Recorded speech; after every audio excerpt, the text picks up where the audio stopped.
And after all this time, I still cannot understand, like, yes, this may seem a little bit off, but how snapped in the head do you have to be to do that to another human being? Stuff like that just does not leave you. It comes back and haunts you, and every day is a struggle.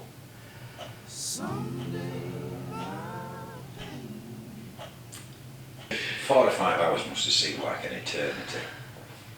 For 4 or 5 hours is a long time. Yeah. Anyway, Oh yeah. but it must for you seem a hell of a lot longer than that.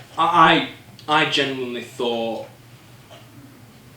it was about like 8ish, I think it were, and I thought it was well into like 1-2 o'clock. I was that disorientated, and I was just like completely out of it. And I always knew I was a bit of a recluse, but it kind of accentuated, like what had happened had accentuated it and made it worse. The thing is, obviously, the best thing to do is to talk about it. And at the time, I thought, nah, I don't need it. I've actually questioned this myself, and I've not actually told anyone, but I genuinely wouldn't know what I would do if Remedi hadn't have stepped in. Yes, I do still have support outside of Remedi, but it's still amazing to think that there are people who are not only doing jobs like Remedi, but volunteering for it. Like, that is just mind-boggling, to be honest.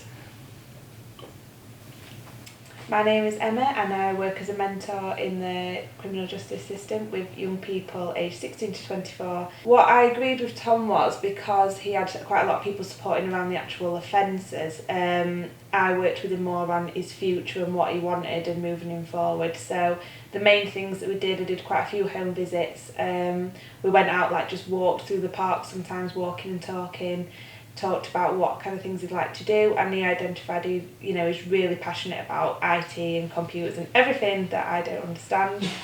So I looked into what was available, and there's training in the town centre. At the time, Tom really did not like going into town, so we worked together in dealing with his anxieties around that and supporting him to attend an interview at the placement, which also involved referring him for an education healthcare plan, which I did, to make sure we could have the funding to attend the course. I wouldn't be where I was if it hadn't have been Remedi for stepping in. And for that I am not eternally grateful, but grateful all the same. And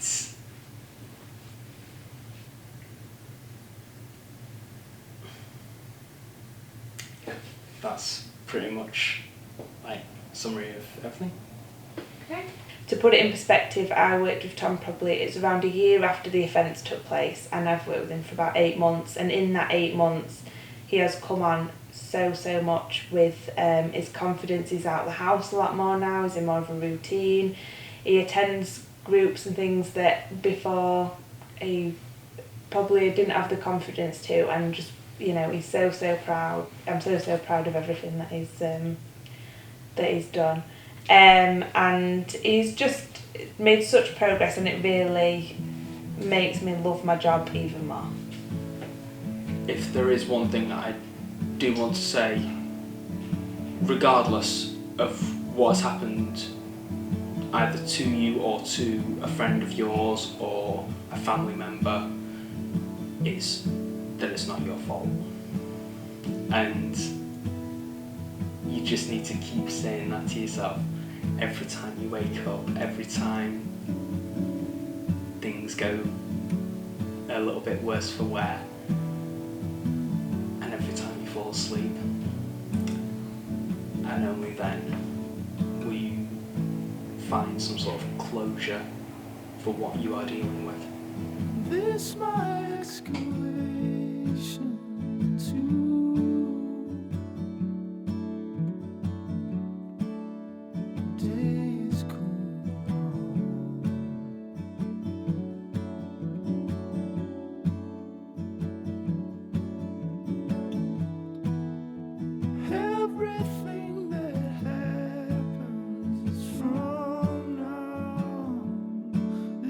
is pouring rain. This is paradise.